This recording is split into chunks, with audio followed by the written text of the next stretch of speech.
এই রাজ, তোর প্যান্টের চেন খোলা, তোর দেখা যাচ্ছে, তাড়াতাড়ি ওটা ঠিক কর। তুমি এত লজ্জা কেন বলো?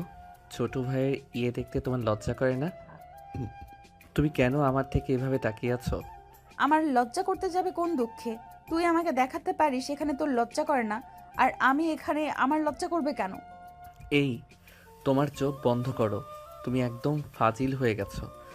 আপন চাচাতো ভাইয়ের প্যান্টের চেইন খোলা, আর সেটাও তুমি সবার সামনে এভাবে বলতে পারলে?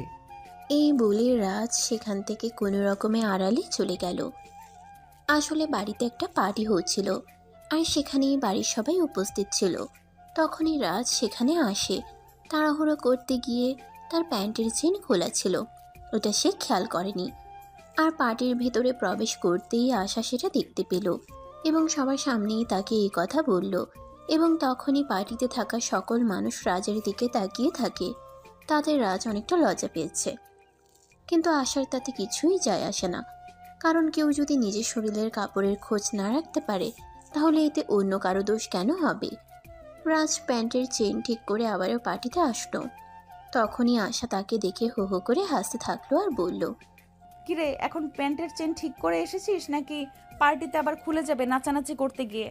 তখন কিন্তু আবার আমাকে লুচ্চা বলতে আসিস না। দেখো আপু, এখন কিন্তু একদম বেশি বাড়াবাড়ি হয়ে যাচ্ছে বলে দিলাম। আমি তাড়াহুড়ো করে আসতে গিয়ে প্যান্টের চেইন খোলা ছিল, সেটা আমি দেখতে পাইনি, তাই বলে তুমি আমাকে এভাবে বলবে? এটা তো হয় না। হাজার হোক আমি তোমার ছোট ভাই বলে কথা। ছোট ভাইকে কেউ এভাবে অপমান করে? ওরে আমার পিচ্চি রে, বিয়ে করলে 2 বাচ্চার বাপ হয়ে যাবি, এখনো তুই পিচ্চি আছিস? এই শুনে এসব ফাজলামো মার্কা কথাবার্তা আমার সামনে আর কখনোই বলবি না। কারণ তুই খুব ভালো করেই জানিস ফাজলামো মার্কা কথাবার্তা আমি পছন্দ করি না। আমি যা বলি সাফ সাফ। হ্যাঁ, সেটাই তো। তাই বলে তুমি সবার সামনে আমার মান ইজ্জতের 12টা বাজিয়ে দেবে? আমার প্যান্টের চেন খোলা ছিল, সেটা তুমি আমাকে আড়ালে ডেকে নিয়ে বলতে পারতে। সেটা কি সবার সামনে বলার ছিল? এই বলে রাজ সেখান থেকে চলে গেল। এদিকে পার্টির আয়োজন শেষ হলে সবাই খাওয়া দাওয়া করে নিজেদের রুমে ঘুমাতে চলে গেল। আশা নিজের রুমে বসে কিছু কাজ করছিল। তখনই রাজ সেখানে আসলো আর বলল, আপু, আজ তোমার সঙ্গে ঘুমাবো। আমার রুমে গেস্ট ঘুমিয়েছে। আমার রুমে ঘুমানোর কোনো জায়গা নেই, তাই আম্মু বলেছে তোমার সঙ্গে ঘুমাতে। ঠিক আছে, সমস্যা নেই, তুই আমার সঙ্গে ঘুমাতে পারিস। তুই আমার ছোট ভাই বলে কথা। আচ্ছা, ঠিক আছে, তাহলে আমাকে ফ্লোরে বিছানা করে দাও, আমি ঘুমিয়ে পড়ি। খুব ঘুম পাচ্ছে। তাছাড়া কাল সকালে আবার কলেজে যেতে হবে। তা না হলে আবার সকাল সকাল ঘুম থেকে উঠতে পারবো না। তোকে ফ্লোরে কেন বিছানা করে দিতে হবে?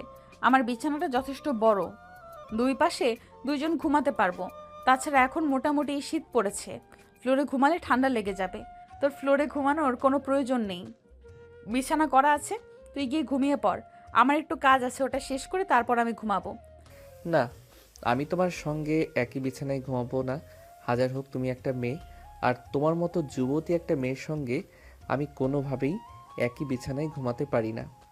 এই দেখ, এত পাকনা পাকনা কথা বলিস না। তোকে যেটা করতে বলেছি তুই সেটাই কর। তুই বিছানায় গিয়ে ঘুমা, তারপর বাকিটা আমি দেখছি। তাছাড়া ওই যে কোল বালিশটা দেখছিস, ওটা মাঝখানে দিয়ে ঘুমিয়ে পড়, তাহলে আর কোনো ঝামেলা হবে না। আসলে আশা যখন ঘুমায় তখন তার কোনো হুঁশ থাকে না। কিছুদিন আগে একবার তাদের বাড়িতে অনেক মেহমান এসেছিল, কোনো একটা অনুষ্ঠান উপলক্ষে। তখনও রাজকে সেম কাজটাই করতে হয়, মানে আশার রুমে এসে ঘুমাতে হয়। সে আশার বিছানায় ঘুমিয়েছিল, আর মাঝ রাত্রিরে হঠাৎ আশা তাকে জড়িয়ে ধরে আর তার গোপনাঙ্গে হাত দেয়। তারপর থেকে রাজ বরাবরের মতোই আশাকে এড়িয়ে চলে। তবে একটা সৌভাগ্যের কথা হলো, আশা ঘুমিয়েছিল আর সেটা খেয়াল করেনি, তাই সে সেটা কারো সামনে প্রকাশ করেনি, আর রাজের মানিজ্যত্ব রক্ষা পায়।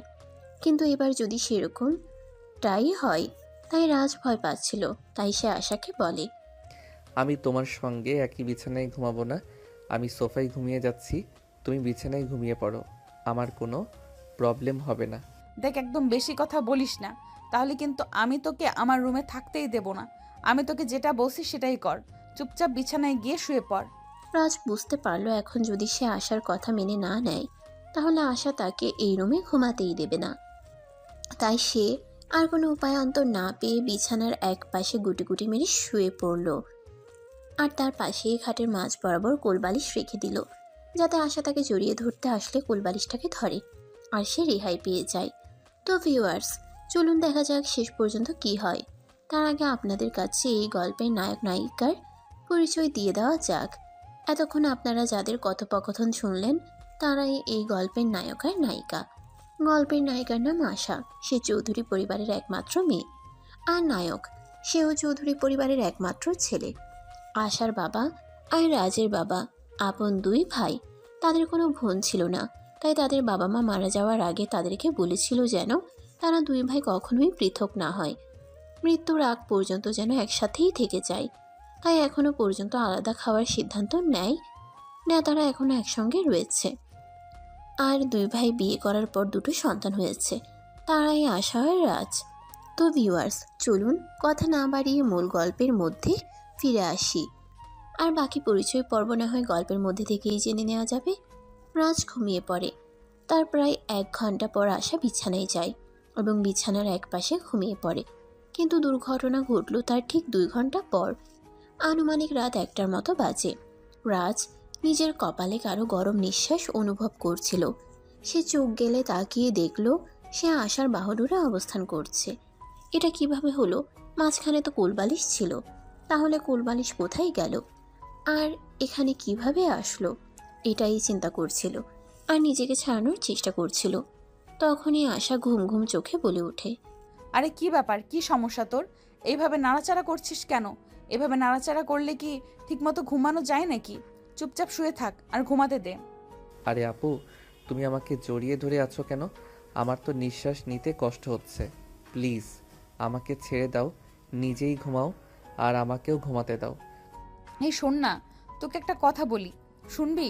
তুমি আবার আমাকে কি ভালো কথা বলবে বলো, শুনি। যদি ভালো লাগে তো শুনবো, আর না লাগে তো নাই। শোন না, আমরা ওগুলো করি যেগুলো বিয়ের পর বর বউ করে। আজ তো আমার এই রুমে শুধু তুই আর আমি, এখানে তো অন্য কেউ নেই। কেউ কিছু জানতেও পারবে না, শুধু তোর আর আমার মতেই থাকবে সব কিছু। আপু, তোমার কি মাথা খারাপ হয়ে গেছে? তুমি জানো এসব কি বলছো? আমি তোমার আপন চাচাতো ভাই। লজ্জা করছে না তোমার এসব কথা আমাকে বলতে? দূর, লজ্জা করবে কেন? এখন তো গার্লফ্রেন্ড বয়ফ্রেন্ড, এরা অহরহ এই সব কিছু করে থাকে, তাহলে আমার কেন লজ্জা করবে? তাছাড়া তুই তো জানিস আমি এখনো একটা বয়ফ্রেন্ড জুটাতে পারিনি, যার কারণে আমার খুব আফসোস লাগে। সে যাই হোক, ও ব্যাপারে আমার কোনো মাথা ব্যথা নেই, কিন্তু আমি তোমার আপন চাচাতো ভাই। তুমি আমাকে এসব কথা বলছো কি করে? কেউ নিজের আপন ভাইকে এসব কথা বলতে পারে? শোন, তুই আমার চাচাতো ভাই, তাছাড়া এখন বড় কোনো ব্যাপার না, চাইলেই সব হয়। চল না আমরা ওসব করি। এই বলে আশা নিজের হাত রাজের ওটার মধ্যে রেখে দেয় আর ইচ্ছে মতো মালিশ করতে থাকে। নীলের ওটা দাঁড়িয়ে একদম 6 ইঞ্চিতে পরিপূর্ণ হয়ে গেছে। আশা রাজকে জড়িয়ে ধরে ইচ্ছে মতো কিস করছে আর নিচে তার হাত চালাচ্ছে। রাজ তখন আর কোনোভাবেই নিজেকে ঠিক রাখতে পারছিল না দেখে আশার বাঁধন থেকে নিজেকে ছাড়াতে চাইছিল। কিন্তু কিভাবে একটা মেয়ে মানুষের শরীরে এত শক্তি থাকতে পারে, রাজ কোনোভাবেই আশা থেকে নিজেকে ছাড়াতে পারছিল না।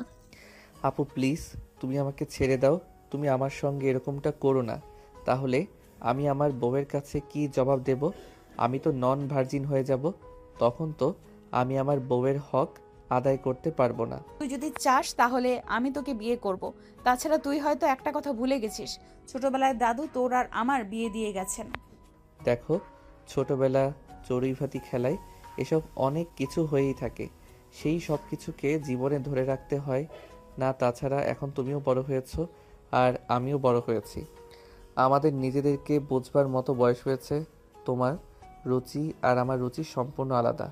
আমরা চাইলেও কখনোই দুজনের রুচিকে এক করতে পারবো না। সো ছোটবেলায় কি হয়েছে না হয়েছে সেসব কথা ভুলে যাও। বলে যেতাম, কিন্তু তোর মতো হ্যান্ডসাম সুদর্শন দেখতে একটা ছেলেকে কি করে ভুলে যাই বল? তুই তো দেখতে পুরাই আইটেম, তোর মতো আইটেম বয়কে কোনোভাবেই ভুলে যাওয়া সম্ভব নয়। আমি তোকে বিয়ে করতে চাই। আপু প্লিজ, ওসব কথা বন্ধ করো আর আমাকে ছেড়ে দাও। বাড়ির কেউ দেখে ফেললে কিন্তু সর্বনাশ হয়ে যাবে, আর বাড়িতে অনেক গেস্ট রয়েছে, মান ইজ্জত তো যাবেই। কিন্তু আশা এইসব কথার কোনো পরোয়া না করে সে তার মতো করেই তার হাত আর ঠোঁট চালিয়ে যাচ্ছিল আর রাজকে উত্তেজিত করার চেষ্টা করছিল। অপরদিকে আশার প্রচেষ্টার কাছে রাজকে হার মানতে হলো। আশা নিজের চেষ্টায় সফল হলো এবং রাজের সঙ্গে শারীরিক সম্পর্ক স্থাপন করলো। আশার মনস্কামনা পূর্ণ হলে সেই রাজকে ছেড়ে দেয় এবং বিছানার একপাশে ক্লান্ত হয়ে শুয়ে পড়ে। তখন রাজ বলতে থাকে, তোমার রুমে ঘুমোতে আসাটাই আমার ভুল হয়েছে। তুমি আমার সঙ্গে এরকমটা করবে আমি কোনো দিন কল্পনাও করিনি। হাজার হোক তুমি আমার বড় বোন, এমনটা কিভাবে পারলে করতে? আমি যে আমার মনকে বাধা দিয়েও মানাতে পারছিলাম না, তাই তো এমনটা করলাম। দোষের কি আছে এতে?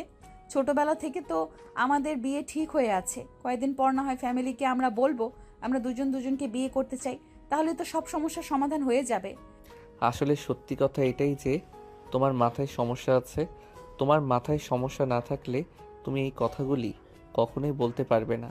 তুমি একটা মেয়ে, কি করে তুমি ফ্যামিলির কাছে এসব কথা বলবে একবারও ভেবে দেখেছো? এখানে ভেবে থাকার কি আছে? তোর আর আমার বিয়ে ঠিক হয়ে আছে অনেক দিন আগে থেকেই, তাহলে এখানে এত চিন্তা করার কি আছে? ফ্যামিলিকে বলবো, ফ্যামিলি মেনে নেবে, দ্যাটস ইট। সত্যি আমি যদি জীবনে কোনো একটা বড় ভুল করে থাকি তাহলে হলো তোমার রুমে ঘুমাতে আসা। এটাই আমার জীবনের সবচাইতে বড় ভুল। আমি যদি এখানে না আসতাম তাহলে আমার সঙ্গে এরকমটা হতো না। হ্যাঁ, আমিও তো সেটাই বললাম। তুই আসলে কেন আমার রুমে? আমি তো আর ইচ্ছে করে তোকে এখানে ডেকে আনিনি। তোকে দেখে আমি নিজেকে কন্ট্রোল করতে পারছিলাম না। এখানে আমার কি দোষ তুই নিজেই বল। এদিকে সকাল হয়ে আসছিল, তাই রাজ আর সেখানে বসে না থেকে রুম থেকে বের হয়ে চলে আসলো পার্কে। গিয়ে বেশ কিছুক্ষণ হাঁটাহাঁটি করলো। তারপর বাসায় এসে ফ্রেশ হয়ে ভার্সিটি যাওয়ার জন্য তৈরি হয়ে নিল। আরে ভিউয়ার্স, আপনাদের তো বলাই হলো না আমাদের গল্পের নায়ক নায়িকারা কি কি করে না করে। আমাদের গল্পের নায়িকা আশা এই বছর অনার্স ফাইনাল ইয়ারে পড়াশোনা করছে, আর আমাদের গল্পের নায়ক রাজ এই বছর অনার্স ফার্স্ট ইয়ারে পড়াশোনা করছে। মানে দুজনের বয়সের ব্যবধান 3 বছর। তো ভিউয়ার্স, চলুন কথা না বাড়িয়ে মূল গল্পে ফিরে আসি। রাজ যখন রেডি হয়ে বাসা থেকে বের হতে যাবে তখনই পিছন থেকে তার বড় আম্মু তাকে বলে, কি ব্যাপার রাজ? সকালবেলা আমি ঘুম থেকে উঠে সবার জন্য নাস্তা তৈরি করেছি, আর তুই কিনা না খেয়ে বাসা থেকে বের হয়ে যাচ্ছিস? তোর কিছু হয়েছে নাকি? তোর মুখটা এমন দেখাচ্ছে কেন? না বড় আম্মু, কিছুই হয়নি। এমনিতেই আমার শরীরটা ভালো লাগছে না, তাই চলে যাচ্ছি। তাছাড়া আমার খাওয়ার ইচ্ছা হচ্ছে না। কি হয়েছে বল আমাকে, আমি তোকে ওষুধ দিই, তাহলেই ঠিক হয়ে যাবে। না বড় আম্মু, সেরকম কিছুই হয়নি।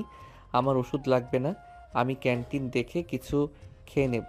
আমি এখন আসি। আরে এটা তুই কি বলছিস? তুই চলে যাবি? তাহলে আশা কার সঙ্গে ভার্সিটিতে যাবে? তুই আশাকে তোর সঙ্গে নিয়ে যা। আজ আমি পারবো না। আপুকে বলে দিও বাসা থেকে গাড়ি নিয়ে ভার্সিটিতে চলে আসতে। আর হ্যাঁ, এখন থেকে আমি আর আপুকে আমার সঙ্গে নিয়ে যেতে পারবো না। আপুকে বলে দিও নিজের ব্যবস্থাটা নিজেই করে নিতে। তোমার মেয়েকে প্রতিদিন আমার সঙ্গে নিয়ে যেতে আমার ভালো লাগে না। এটা তুই কেমন ধরনের কথা বলছিস? আশা তোর বোন হয়, আর তাকে তুই তোর সঙ্গে নিয়ে যেতে পারবি না কেন? এর পিছনে কারণ কি এটা আমাকে বল, আমি শুনি। কোনো কারণ নেই, আমি এমনিতেই নিয়ে যেতে পারবো না, তাই বললাম। এখন তোমরা কি করবে না করবে সেটা তোমাদের ব্যাপার, তবে আমি আর আশা আপুকে আমার সঙ্গে নিয়ে যাব না। এটাই আমার শেষ কথা। এই বলে রাজ আশার আম্মুকে আর কোনো কথা বলার সুযোগ না দিয়ে বাসা থেকে বের হয়ে বাইক নিয়ে সোজা ভার্সিটিতে চলে আসলো। ভার্সিটিতে আসতেই তার প্রেমিকা রিয়ার সঙ্গে তার দেখা হলো। কি ব্যাপার বেবি, তোমাকে এমন দেখাচ্ছে কেন? কোনো ব্যাপারে কি তোমার মন খারাপ নাকি? না আসলে ব্যাপারটা সেরকম কিছু নয়, এমনিতেই মাথাটা একটু ব্যথা করছে, তাই আর কি। সত্য কথাটা বলল না, কারণ সত্য কথা বললে যদি আবার তার প্রেমিকা তার সঙ্গে সম্পর্ক ছিন্ন করে নেয় তখন কি হবে? আসলে রাজ তার প্রেমিকাকে অনেক ভালোবাসে, তাই সে কথাটাকে এড়িয়ে মিথ্যা কথা বলল। তাহলে চলো ক্যান্টিনের ফার্মেসি থেকে তোমাকে মাথা ব্যথার ট্যাবলেট কিনে দিই, খেলেই ঠিক হয়ে যাবে। না, সেটার কোনো প্রয়োজন হবে না। আমি বাসা থেকে আসার সময় রাস্তায় ফার্মেসি থেকে মাথা ব্যথার ট্যাবলেট কিনে খেয়ে নিয়েছি। আশা করি কিছুক্ষণের মধ্যেই কমে যাবে, চিন্তার কোনো কারণ নেই। তোমার কি অবস্থা? তুমি কেমন আছো? এই তো আলহামদুলিল্লাহ, আল্লাহর অশেষ রহমতে ভালোই আছি। রাজ, তোমাকে একটা কথা বলার ছিল। হ্যাঁ বলো না, কি বলবে? আমি তোমার সব কথা শুনতে রাজি আছি। তুমি শুধু বলো আমাকে কি করতে হবে। তোমার চাচাতো বোন আশার ব্যবহারগুলো আমার ঠিক ভালো লাগে না। আমি চাই তুমি ওর সঙ্গে মেলামেশা করবে না। আরে এসব তুমি কি বলছো? তোমার কি মাথা খারাপ নাকি? আশা আপু আমার বড় বোন, সে আবার কি খারাপ আচরণ করলো যেটা তোমার চোখে পড়লো আর আমার চোখে পড়লো না? প্লিজ নিজের মেন্টালিটি ঠিক করো। সে আমার বড় বোন হয়, তাকে নিয়ে বাজে কথা বলবে না। আমার কথা শুনে হয়তো তোমার আমার মেন্টালিটি খারাপ মনে হতে পারে, কিন্তু এটা শুধু আমি না, পুরো ভার্সিটির স্টুডেন্টরা খেয়াল করে।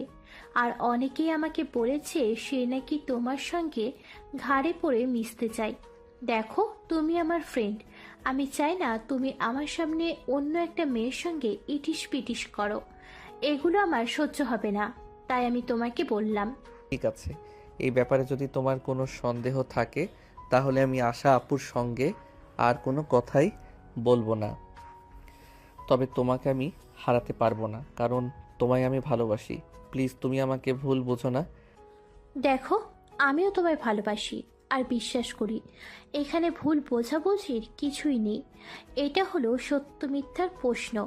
বললাম এই বিষয়টা শুধু আমি না, বিষয়টা প্রত্যেকেই খেয়াল করেছে। সেখানে আমার একার ভুল বোঝাবুঝি তো নয়। আচ্ছা ঠিক আছে, এবার এই প্রসঙ্গটা বাদ দাও। আমার সকালে কিছু খেতে ইচ্ছে করছিল না, তাই বাসা থেকে কিছু খেয়ে আসিনি। এখন ক্যান্টিনে চলো, তোমাকে নিয়ে কিছু খাবো। কি বলো তুমি? বাসা থেকে কিছু না খেয়ে বের হয়ে এসেছো? আন্টি তোমায় কিছু বলেনি? না মানে আসলে আমার আম্মু এখনো ঘুম থেকে ওঠেনি।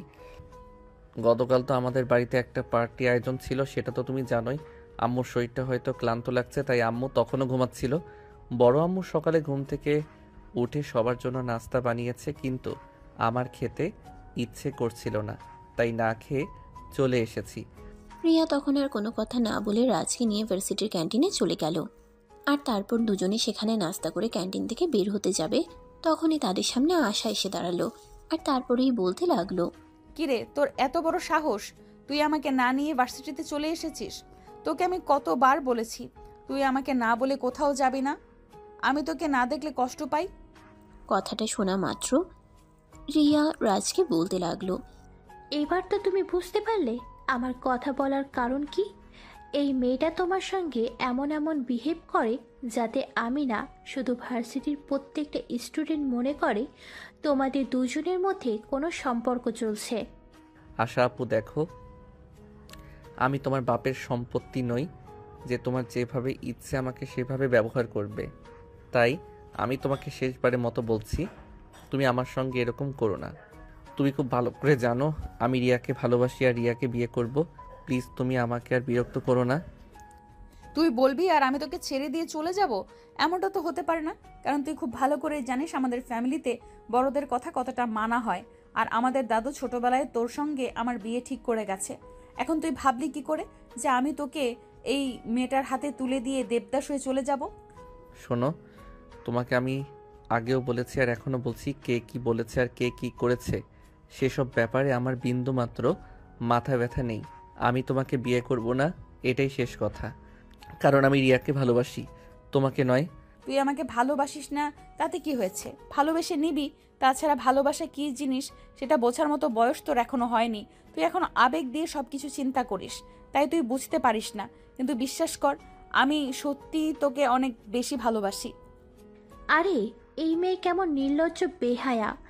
আপনি একটা ছেলে আপনাকে অ্যাভয়েড করছে আর আপনি তার পিছনে ঘুরঘুর করছেন। তাছাড়া সবাই তো তাছাড়া সবচাইতে বড় কথা হলো ছেলেটা আপনার আপন চাচাতো ভাই। তার সঙ্গে এইসব লুচ্চামি মার্কা কথাবার্তা বলতে আপনার কি একটুও লজ্জা করে না? না, লজ্জা করে না, কারণ আমি খুব ভালো করেই জানি আমাদের ফ্যামিলির সবাই ভেবে রেখেছে রাজ আর আমি যখন পূর্ণবয়স্ক হব তখন আমাদের দুজনের বিয়ে দেবে। তাহলে এখানে লজ্জা কেন করবে? তুই নিজেই আমাকে বল, আমি শুনি। কারণ সে আপনাকে ভালোবাসে না, আমাকে ভালোবাসে। আর আমরা দুজন আমাদের ফ্যামিলিকে জানিয়ে বিয়ে করব। আর কিছুই না। যেই মানুষটা আপনাকে ভালোই বাসে না, সেই মানুষটার কাছে আপনি ভালোবাসা দাবি করেন কি করে? আমি কি করে দাবি করি সেটা নিশ্চয়ই তোর কাছ থেকে জানতে যাব না। আমার যেভাবে যা ইচ্ছা আমি সেভাবে তাই করব। আমি তোকে কোনো কৈফিয়ত দিতে যাব না রে। তুই ও আমার ভালোবাসার মানুষ, তাই তুমি ওর কাছে কৈফিয়ত দিতে বাধ্য। আর হ্যাঁ, একটা কথা কিন্তু আমি বাড়িতেই বলে এসেছি, আমি এখন আর তোমাকে ভার্সিটিতে নিয়ে আসা আর নিয়ে যাওয়ার চাকরিটা করতে পারবো না। তুমি নিজের ব্যবস্থা নিজে করে নাও, আর আমার পিছনে ঘুরঘুর করো না। এই বলে রাজ সেখানে আর এক মুহূর্ত দেরি না করে রিয়াকে হাত ধরে টানতে টানতে সেখান থেকে ক্লাসে চলে গেল। ক্লাসে আসতে না আসতেই রিয়া তাকে বলতে লাগলো, রাজ চলো আমরা বিয়েটা করে ফেলি, তা না হলে তোমার এই বোনটাকে যেরকম দেখা যাচ্ছে মনে হয় খুব তাড়াতাড়ি একটা ঝামেলা বাঁধিয়ে দেবে। তখন কিন্তু তুমিও আমাকে হারাবে আর আমিও তোমাকে। তুমি কোনো চিন্তা করো না, উল্টাপাল্টা কিছুই হবে না। আমি তো তোমায় ভালোবাসি, তাই না? তুমি আমার উপর ভরসা রাখো, আমি সব কিছু ঠিক করে নেব। হ্যাঁ, তুমি আমায় ভালোবাসো এই কথা আমি বিশ্বাস করি, আর তোমাকেও বিশ্বাস করি, কিন্তু এই মেয়েটাকে আমার বিন্দুমাত্র বিশ্বাস আর ভরসা নেই, কোনোটাই নেই। এই মেয়েটা যে কোনো সময় যে কোনো দুর্ঘটনা ঘটিয়ে দিতে পারে, তখন তুমি কি করবে? তুমি যদি আমাকে বিশ্বাস আর ভরসা দুটোই করো, তাহলে তুমি চুপচাপ বসে থাকো, কিছুই হবে না, কারণ আমি তোমাকে ভালোবাসি, ওকে নয়। এরপর রাজ রিয়াকে আরো অনেকগুলো কথা বলে বুঝালো। আর তারপর ক্লাস শুরু হলো। ক্লাস শেষ হলে রাজের বন্ধু হৃদয় তার সঙ্গে দেখা করতে আসে। দোষ, শোন, তোকে একটা ব্যাপারে কথা বলার ছিল। দেখ, আমরা সবাই জানি তুই রিয়াকে খুব ভালোবাসিস, কিন্তু আশা আপুর কর্মকাণ্ডগুলো আমাদের সবার চোখে পড়ছে। তুই যদি রিয়াকে ভালোবাসিস তাহলে রিয়াকে বিয়ে করে নে। হ্যাঁ, বিয়ে তো আমি রিয়াকেই করব, তবে আমি তো একটা ছেলে মানুষ, চাইলেই যে কোনো সময় বিয়ে করে নিতে পারি না। এই তো সবেমাত্র অনার্স প্রথম বর্ষে পড়াশোনা করছি। এখন যদি বিয়ে করি তাহলে আমার ফ্যামিলির মানুষ কি বলবে? তোর ফ্যামিলির মানুষ কি বলবে সেটা ভাই আমরা জানি না, কিন্তু তোকে শুধু এইটুকু কথা বলার ছিল, তুই যদি রিয়াকে সত্যি ভালোবাসিস তাহলে যত তাড়াতাড়ি পারিস রিয়াকে বিয়ে করে তোদের বাড়ি নিয়ে যা। তা না হলে হয়তো একটা গন্ডগোল হয়ে যেতে পারে, কারণ তুই আশা আপুকে চিনিস না। আশা আপু ইদানিং যা শুরু করেছে সেগুলো ভার্সিটির সবার চোখে পড়ছে। আচ্ছা ঠিক আছে, চিন্তা করিস না, আমি দেখছি কি করা যায়, তবে খুব তাড়াতাড়ি ভালো একটা সলিউশন করতে হবে। অতঃপর হৃদয় আর কোনো কথা না বলে সেখান থেকে চলে গেল। এরপর ভার্সিটি ছুটি হলে রাজ ভার্সিটি থেকে বের হতে যাবে, তখনই আশা তার সামনে এসে দাঁড়ায় আর বলে, আমি তোর সঙ্গে যাব, আর তুই আমাকে সঙ্গে নিয়েই বাসায় যাবি, এটাই আমার শেষ কথা। আমি তো তোমাকে বলে দিয়েছি আমি তোমাকে নিয়ে আর যাওয়া আসা করতে পারবো না। তোমার যদি ভাইকে যাওয়া আসা করতে হয় তাহলে তুমি একটা বাইক কিনে নাও আর নিজে সেটা চালানো শিখে নাও। আমাকে অযথাই বিরক্ত করো না, আমি তোমার চাকর নই। আরে তুই আমার চাকর হতে যাবি কেন? তুই তো আমার হবু জামাই। আরে তুই আমার চাকর হতে যাবি কেন? তুই তো আমার হবু জামাই। তাই তোর কাছে আমি যা কিছু চাইবো তো সব কিছুই আমাকে দিতে হবে। দেখো, তুমি আমার মেজাজ খারাপ করো না, আমি তোমাকে যেটা বলছি তুমি সেটাই করো। আর একটা কথা, তুমি কখনোই আমাকে নিজের হবু জামাই বলে দাবি করবে না। আমি তো তখনও বলেছি আর এখনও বলছি, আমি কোনো দিনই তোমাকে বিয়ে করব না। আমার যদি বিয়ে করতেই হয় তাহলে আমি রিয়াকেই বিয়ে করব। আমিও তোকে বলে দিচ্ছি, তুই যদি কাউকে বিয়ে করিস তাহলে সেটা আমাকেই করবি। আমি ছাড়া অন্য কোনো মেয়ে তোর জীবনে কোনোদিনও আসবে না। এটা আমি তোকে চ্যালেঞ্জ করলাম। ঠিক আছে, তাহলে আমিও চ্যালেঞ্জ অ্যাকসেপ্ট করলাম, আমি কোনোদিনই তোমাকে বিয়ে করব না। এই বলে রাজ সেখানে আর এক মুহূর্তও দেরি না করে বাইক নিয়ে চলে গেল। এদিকে আশা বেশ কিছুক্ষণ গেটের সামনে দাঁড়িয়ে থেকে রাজ ফিরে না আসায় সে একটা রিক্সা নিয়ে বাড়িতে চলে আসলো। বাড়িতে এসে রাজের আম্মুর কাছে বিচার দিতে লাগলো। ছোট আম্মু, তোমার ছেলে ইদানিং আমার সঙ্গে অনেক খারাপ আচরণ করছে। আজ সে ভার্সিটিতে তার সমস্ত বন্ধুদের সামনে আমাকে অপমান করেছে। সে আমাকে সোজাসাপটা বলে দিয়েছে আমাকে নাকি সে আর আনা নেওয়া করতে পারবে না। সে নাকি আমার বাপের টাকায় কেনা চাকর নয়। আরে, এটা তুমি কি বলছো? সত্যি বলছো তো রাজ তোমাকে এই কথা বলেছে? আচ্ছা ঠিক আছে, তুমি যদি সত্যি বলে থাকো তাহলে রাজ আসলে আমি রাজকে এটা জিজ্ঞাসা করব। হ্যাঁ ছোট আম্মু, আমি একদম সত্যি কথাই বলছি। রাজ আমাকে এটাই বলেছে সে নাকি আমার বাপের টাকায় কেনা চাকর নয়। তুমি বলো, সে তো আমার ছোট ভাই, সে কি আমাকে এটা বলতে পারে? ঠিক আছে, তুমি কোনো চিন্তা করো না। আজও আসুক বাড়িতে, আজ ওর একদিন কি আমার একদিন। এত বড় সাহস ওকে কে দিয়েছে সেটাই আমি জিজ্ঞাসা করব। আশা তখন খুশি মনে লাফাতে লাফাতে নিজের রুমে চলে গেল। এদিকে বেশ কিছুক্ষণ পর রাজ পাশে আসলো। বাসায় আসতেই তার আম্মু তাকে ধরে বসলো। কি ব্যাপার রাজ, এইসব আমি কি শুনেছি? তুমি নাকি কিসব বলছো এগুলো? তোমার কাছ থেকে কি আমরা এগুলোই আশা করেছি? তুমি আমাদের ফ্যামিলি ছেলে, এটা তো ভাবতে আমার অবাক লাগছে। আম্মু, কেউ যদি তোমার কাছে আমার নামে মিথ্যা কথা বলে আর সেটাকে সত্য বলে চালিয়ে দেয়, তাহলে তো আমার কিছুই করার নেই। তবে আমি একটা কথা স্পষ্ট জানিয়ে দিয়েছি, আমি আর আশা প্রসঙ্গে এসব ডলাডলি করতে পারবো না। এগুলো আমার ভালো লাগে না। ভার্সিটির সব স্টুডেন্টরা এগুলো নিয়ে মজা নেয়, তাই আমি এগুলো আর সহ্য করতে পারছি না। প্লিজ, এটা যদি আমার অন্যায় প্লিজ, এটা যদি আমার অন্যায় হয়ে থাকে, তাহলে ফ্যামিলির সবাই আমাকে ক্ষমা করে দিও। কিন্তু এটা করা আমার পক্ষে আর সম্ভব নয়। তার মানে আশা আমাদেরকে যা কিছু বলেছে সবকিছুই সত্যি? তুমি আশার সঙ্গে সত্যি তোমার বন্ধুদের সামনে খারাপ ব্যবহার করেছো? কে কি বললো না বললো তাতে কিন্তু আমাদের কিছুই যায় আসে না। আর একটা কথা তুমি ভুলে যেও না, আশা কিন্তু শুধু তোমার বোন নয়, সে কিন্তু তোমার হবু স্ত্রী। আমরা কিন্তু তার সঙ্গেই তোমার বিয়ে দেব। পাগল আমি হয়েছি নাকি তোমরা হয়েছো, আমি সেটাই বুঝতে পারছি না। এই মেয়েটাকে আমি কেন বিয়ে করতে যাব? এই মেয়েটা তো এই মেয়েটা তো আমার থেকে বয়সে অনেক বড়। তাছাড়া যে আমার আপন চাচাতো বোন, তাকে কেন আমি বিয়ে করতে যাব বলো আমাকে? অত সব কৈফিয়ত আমরা তোমাকে দিতে পারবো না। ছোটবেলা থেকে তোমাদের দুজনের বিয়ে ঠিক হয়ে আছে, তাই তোমাদের দুজনেরই বিয়ে করতে হবে। আর যদি তুমি আশা ছাড়া অন্য কোনো মেয়েকে বিয়ে করে এই বাড়িতে নিয়ে আসো, তাহলে আমরা ভুলে যাব যে তুমি আমাদের সন্তান, আর এই ফ্যামিলি তোমাকে ত্যায্য করবে। ঠিক আছে, তাহলে তাই হোক। আজ থেকে তোমরা ভুলে যাও যে তোমাদের একটা সন্তান ছিল। কিন্তু তারপরেও আমি এই মেয়েটাকে মেনে নিতে পারবো না। আমি আজ এবং এই মুহূর্তে এই বাড়ি থেকে চলে যাচ্ছি। কোথায় যাব তার কোনো ঠিক নেই। তোমরা আমাকে খুঁজতে যেও না, কোথাও খুঁজে পাবে না। এই বলে রাজ সোজা নিজের রুমে চলে আসলো। আর তারপরও নিজের প্রয়োজনীয় কিছু জিনিসপত্র গুছিয়ে নিয়ে বাড়ি থেকে কাউকে কিছু না বলেই বের হয়ে গেল। সন্ধ্যা পেরিয়ে রাত হলো।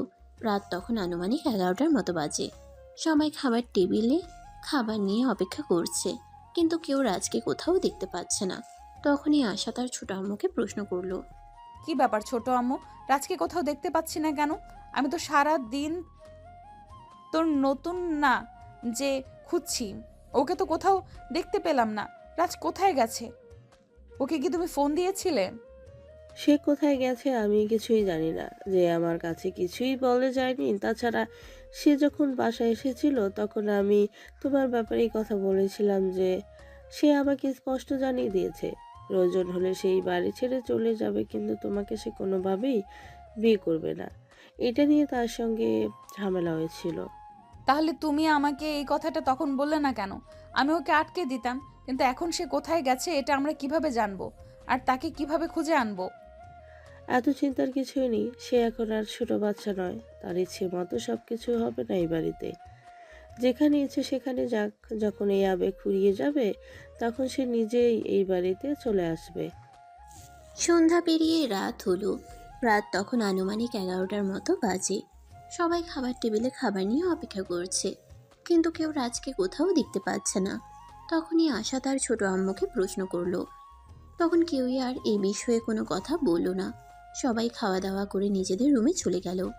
কিন্তু এদিকে আশা নিজের রুমের ব্যালকনিতে পায়চারি করছে। তার চোখে ঘুম আসছে না। বারবার সে রাজের নাম্বারে ফোন করছে, কিন্তু ফোন সুইচ অফ বলছে। কেন এরকমটা হচ্ছে কেউ কি কিছু বুঝতে পারছে না। অপরদিকে রাজ বাসা থেকে বের হয়ে তার বন্ধু হৃদয়ের বাড়িতে উঠে, আর সেখানেই তার সঙ্গে কথোপকথন। হৃদয়, আমি সিদ্ধান্ত নিয়েছি আমি আর এই বাড়িতে থাকবো না, এই শহরেই থাকবো না। এখান থেকে দূরে কোথাও চলে যাব। যদি আমার ভালোবাসা সত্য হয় তাহলে তো রিয়া আমার জন্য অপেক্ষা করবে আর আমি ফিরে এসে তাকে বিয়ে করব। কিন্তু যদি রিয়া অপেক্ষা না করে তাহলে বুঝবো সে আমার ভাগ্যে ছিল না। কিন্তু এই বাড়িতে থাকা আমার আর হবে না। দোষ, এভাবে হুটহাট করে সিদ্ধান্ত নেওয়াটা আমার মনে হয় ঠিক হচ্ছে না। আশা আপু তোকে ভালোবাসে, তাছাড়া তোর ফ্যামিলির মানুষজন চায় তুই আশা আপুকে বিয়ে করিস, কিন্তু তুই কেন এটা করতে চাচ্ছিস না? আমরা তো সেটাই বুঝতে পারছি না।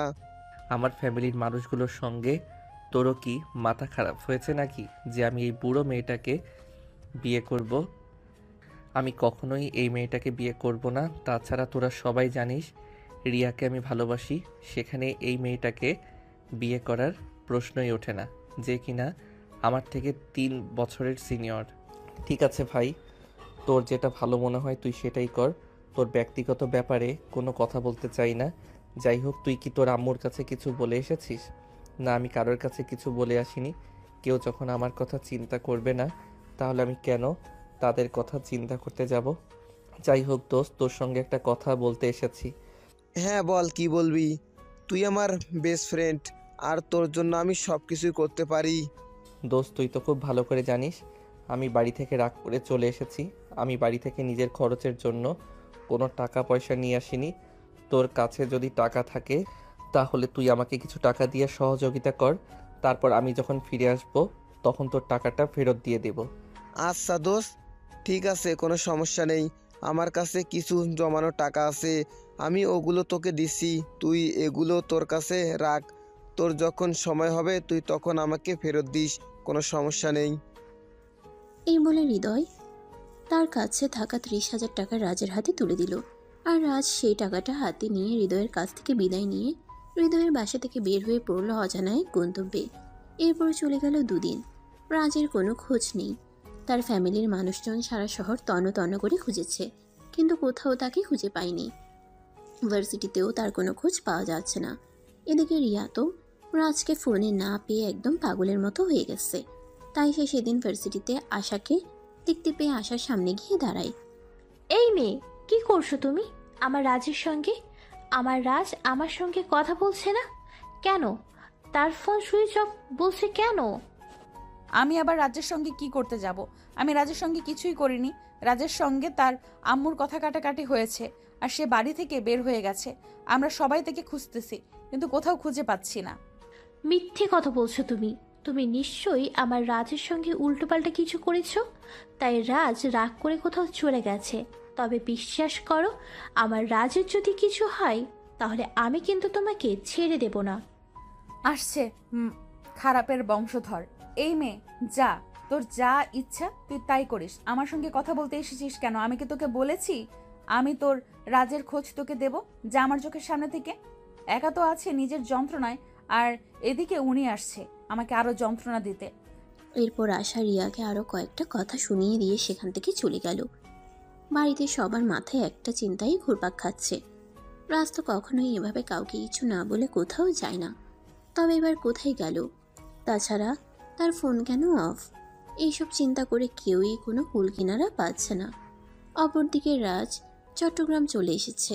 ওখানেই একটা ভার্সিটিতে ভর্তি হয়েছে। 2 দিন ধরে ক্লাস করছে। সেখানে এসেই তার একজনের সঙ্গে পরিচয় হয়। দেখো, তুমি তো খুব ভালো করেই জানো আমি এখানে নতুন এসেছি। এখানে আমার চেনা জানা কেউ নেই, তাই আমি কি বন্ধু হিসেবে তোমার কাছ থেকে একটু সহযোগিতা পেতে পারি? হ্যাঁ বলো, আমি তোমাকে কিভাবে সহযোগিতা করতে পারি? তাছাড়া আমি তো তোমার বন্ধু। বন্ধু হিসেবে তোমাকে যতটুকু সহযোগিতা করার দরকার আমি ততটুকুই করব। আসলে আমি আমার ফ্যামিলির সঙ্গে ঝামেলা করে এখানে চলে এসেছি। আমি যতদিন না পর্যন্ত নিজে একটা কিছু করতে পারছি ততদিন আমার ফ্যামিলির সঙ্গে কোনো যোগাযোগ করব না। তাই এই মুহূর্তে আমার নিজের খরচ নিজে চালানোটা খুবই দরকার।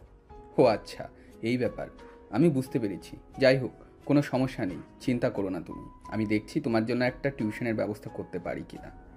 আচ্ছা ঠিক আছে, তুমি একটু তাড়াতাড়ি দেখো। আসলে আমি যে টাকাগুলো নিয়ে এসেছি এগুলো তো আর বেশি দিন যাবে না। ভার্সিটির ভর্তি থেকে শুরু করে রুম নেওয়া, নিজের প্রয়োজনীয় কিছু জিনিস কিনা, ওগুলোতে অনেক টাকাই খরচ হয়ে গেছে। তাই তাড়াতাড়ি টাকা উপার্জন করাটা আমার জন্য খুব প্রয়োজন। ঠিক আছে বন্ধু, তুমি কোনো চিন্তা করো না, আমি দেখছি তোমার ব্যাপারটা। আমি যতক্ষণ আছি ততক্ষণ তোমার কোনো চিন্তা নেই, ইনশাল্লাহ একটা ব্যবস্থা হয়ে যাবে। অতঃপর রাকিবের কাছ থেকে বিদায় নিয়ে রাজ পাশে চলে আসলো। তারপরও নিজের জন্য কিছু খাবার তৈরি করে নিল। খাওয়া দাওয়া শেষ হলে পড়াশোনা শেষ করে সে ঘুমিয়ে পড়ল। পরদিন সকালে আবার ভার্সিটি যেতে হবে। ঘুম থেকে উঠে এসে নাস্তা বানিয়ে নাস্তা করে তারপর ভার্সিটি যাওয়ার জন্য তৈরি হয়ে নিল। তারপর বাসা থেকে বের হয়ে হাঁটতে হাঁটতে ভার্সিটিতে চলে গেল। এখন তো আর তার বাবার টাকায় কেনা বাইক নেই, তাহলে সে কিসে করে ভার্সিটি যাবে? এখন তো হেঁটে যাওয়া ছাড়া আর কোনো উপায় নেই। ভার্সিটিতে এসে পৌঁছাতেই তার বন্ধুরা রাকিবের সঙ্গে তার দেখা হয়ে গেল। বন্ধু, তোমার জন্য একটা খুশির খবর আছে। তোমার একটা টিউশনের ব্যবস্থা হয়ে গেছে। ওখানে আমি আঙ্কেলের সাথে কথা বলেছি। ওনার মেয়েকে তোমার 4টা সাবজেক্ট পড়াতে হবে। 4টা সাবজেক্টের জন্য উনি তোমাকে প্রতি মাসে 8,000 টাকা দেবে। হ্যাঁ দোস্ত, আমি একদম সত্য কথাই বলছি। আমি আঙ্কেলের সঙ্গে কাল রাত্রে কথা বলেছিলাম, আর তারপর তোমার ব্যাপারে বলতেই উনি রাজি হয়ে গেলেন। হ্যাঁ, যাই হোক, তুমি চাইলে কিন্তু আজ বিকাল থেকেই পড়ানো শুরু করতে পারো। সত্যি বলছো? কার সাবজেক্টের জন্য আমাকে 8,000 টাকা দেবে সেটার বলতে নাকি? তুমি তো আমার বর্তমান অবস্থাটা বুঝতেই পারছো, তাই আমি যত তাড়াতাড়ি একটা কাজ শুরু করতে পারি আমার জন্য ততটাই ভালো। ঠিক আছে, তাহলে ভার্সিটি ছুটি হলে আমি তোমাকে আঙ্কেলের বাসায় নিয়ে যাব, আর তারপর সব কিছু বুঝিয়ে দিয়ে আসবো, কেমন? এই বলে তারা দুজনে ক্লাসরুমে চলে গেল। এদিকে ভার্সিটি ছুটি হতেই রাকিব রাজকে নিয়ে তার আঙ্কেলের বাসায় চলে গেল। কলিং বেল চাপ দিতেই একজন মধ্যবয়স্ক লোক এসে দরজা খুলে দিলেন। রাকিব তাকে সালাম দিয়ে বলল, আসসালামু আলাইকুম আঙ্কেল, এই হলো রাজ, আপনার মেয়েকে এই পড়াবে। ওয়ালাইকুম আসসালাম বাবা। আচ্ছা ঠিক আছে, তুমি ওকে নিয়ে ড্রয়িং রুমে এসে বসো, আমরা বসে কথা বলি। এই বলে রাজ আর রাকিব দুজনেই ড্রয়িং রুমের সোফায় এসে বসলো, আর তারপর তিশার আব্বুর সঙ্গে কথা বলতে থাকলো। তা বাবা, তুমি কি রাকিবের কাছ থেকে কোনো কিছু জানতে পেরেছো? আমি রাকিবকে বলেছিলাম তুমি যদি আমার মেয়েকে 4টা সাবজেক্ট পড়াও তাহলে আমি তোমাকে মাসে 8,000 টাকা দেবো। হ্যাঁ আঙ্কেল, রাকিবের কাছ থেকে আমি এই ব্যাপারে শুনেছি। আমি রাজি আছি। ঠিক আছে, কোনো সমস্যা নেই। আপনারা চাইলে আমি আরও বেশি সাবজেক্টও পড়াতে পারি। আসলে এই মুহূর্তে টাকা আমার খুব বেশি প্রয়োজন। হ্যাঁ, আমি তোমার ব্যাপারে শুনেছি, আর আমি একটা সিদ্ধান্ত নিয়েছি, জানি না তুমি সেটা সঠিক মনে করবে কিনা। আঙ্কেল, আপনি আমার বাবার বয়সী। আপনি আমার বাবার মতো আমার ব্যাপারে যে কোনো সিদ্ধান্ত নিতে পারেন। বলেন আপনি কি সিদ্ধান্ত নিয়েছেন? আসলে তুমি যেহেতু এখানে নতুন এসেছো আর টাকা পয়সা তোমার খুবই প্রয়োজন, তাই বলছিলাম কি আমার বাসায় নিচতলায় একটা ছোট রুম ফাঁকা আছে, তুমি চাইলে ওখানে থাকতে পারো। আমি তোমার কাছ থেকে কোনো টাকা নেব না। তাছাড়া আমাদের বাসায় অনেকগুলো মানুষ, প্রতিবেলায় 2-1 জনের খাবার নষ্ট হয়। তুমি চাইলে আমায় তোমাকে ফ্রিতে খাওয়াটাও দিতে পারি, যদি তুমি কিছু মনে না করো তবে। কথাগুলো শুনে রাজ অনেকটাই খুশি হয়েছিল। আসলে এগুলো তার কাছে মেঘ না চাইতেই বৃষ্টি হওয়ার মতো। তাই সে তিশার আব্বুর কথায় রাজি হয়ে গেল আর বলল, ঠিক আছে আঙ্কেল, কোনো সমস্যা নেই। আপনি সব কিছুর ব্যবস্থা করুন, আমি আপনার প্রস্তাবে রাজি। সত্যি আপনার মতো পরোপকারী মানুষ হয় না। সত্যি আপনি একজন ভালো মনের মানুষ, আর আপনার প্রতি আমি সারা জীবন কৃতজ্ঞ থাকব। ঠিক আছে বাবা, তাহলে আজ পড়াতে হবে না। তুমি রাকিবকে নিয়ে তোমার প্রয়োজনীয় সব জিনিসপত্র নিয়ে আজকেই ওখানে চলে আসো। আমি সকালবেলা দারোয়ানকে দিয়ে ওই রুমটা পরিষ্কার করে রাখছি তোমার জন্য। দোস্ত, তাহলে তো তোর সব কিছুর ব্যবস্থা হয়ে গেল। আঙ্কেল সত্যি আপনার প্রতি অনেক কৃতজ্ঞ। আপনি আমার বন্ধুটার সমস্যা এভাবে বুঝবেন আমি সেটা ভাবতেও পারিনি। বাবা ধন্যবাদ দেওয়ার কিছুই নেই, আসলে মানুষ মানুষের জন্য। ছেলেটা এখন বিপদে পড়েছে, এখন উচিত তার পাশে একজন মানুষ। আমি সেই মানুষটা হয়ে দাঁড়াতে চাই, এইটুকুই, আর কিছুই না। ঠিক আছে আঙ্কেল, তাহলে আমি আজকেই রাজের সমস্ত জিনিসপত্র আর রাজকে আপনার কাছে দিয়ে যাচ্ছি। এখন তাহলে আসি, কেমন? এই বলে আর রাকিব রাজ দুজনে রাজের ভাড়া নেওয়ার নতুন ভাষাটাই আসল, আর সেখান থেকে রাজের সমস্ত জিনিসপত্র নিয়ে তিশাদের বাসায় চলে গেল। তারপর সব কিছু গোছগাছ করে নিয়ে রাকিব তার কাছ থেকে বিদায় নিয়ে নিজের বাসায় চলে গেল। দোস্ত, এখন তো সব কিছুর ব্যবস্থা হয়ে গেল, তাহলে এখন আমি আসি। আর যদি কোনো সমস্যা হয় তাহলে আমাকে জানাবি, কেমন? আমি আঙ্কেলকে বলে সেটা সমাধান করে দেব। আঙ্কেল সত্যি অনেক ভালো মনের মানুষ রে। আশা করি তোর সমস্যাটা বুঝতে পারবে, বুঝেছিস? দোস্ত, এখন আর মনে হয় কোনো সমস্যা হবে না। সব সময় তো সমাধান হয়ে গেল। ফ্রিতে থাকতে পারছি, ফ্রিতে খেতে পারছি, সেই সাথে 8,000 টাকা বেতন পাচ্ছি। তাহলে আর সমস্যা থাকবে কোথায়? আচ্ছা দোস্ত, ঠিক আছে, তাহলে আমি আসি। নিজের প্রতি খেয়াল রাখিস। আর একটা কথা বলে যাই, ছাত্রীর প্রেমে আবার পড়িস না যেন। ধুর পাগল, তোর কি মাথা খারাপ নাকি? আমি আমার নিজের ছাত্রীর সঙ্গে প্রেম করতে যাব? আমার চরিত্র এতটাও খারাপ হয়নি। তাছাড়া তোকে তো আমি বলেছি আমি রিয়া নামের একটা মেয়েকে খুব বেশি ভালোবাসি। আমি যেদিন পড়াশোনা শেষ করে নিজে একটা চাকরি করতে পারবো সেদিন আমি রিয়ার কাছে ফিরে যাব। ঠিক আছে দোস্ত, তোর ভালোবাসা আর ভালোবাসার মানুষটার জন্য অনেক শুভকামনা রইল।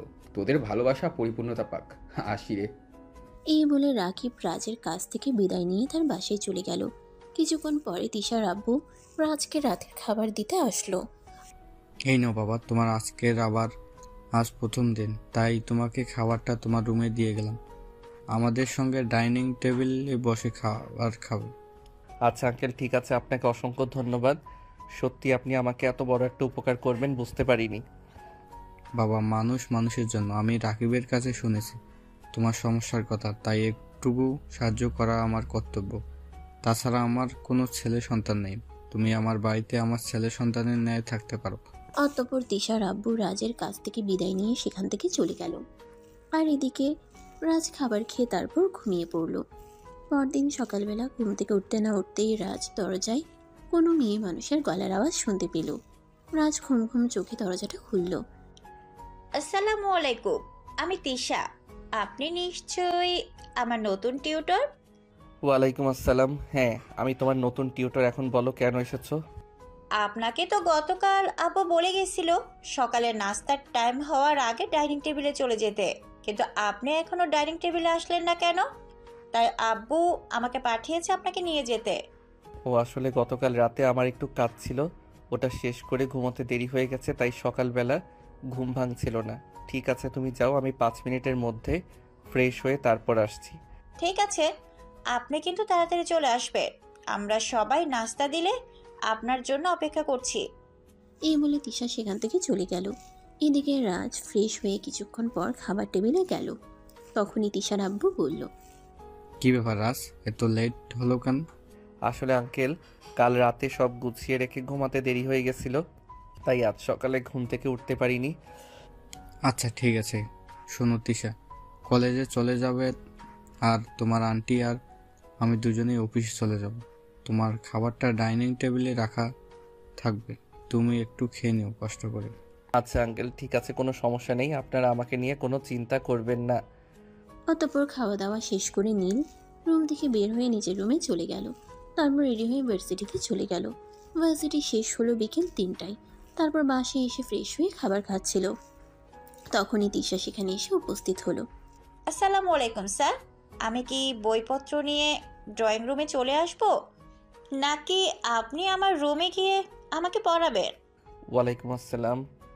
তুমি তোমার বইগুলো নিয়ে ড্রয়িং রুমে চলে আসো, আমি ড্রয়িং রুমে বসেই তোমাকে পড়াবো।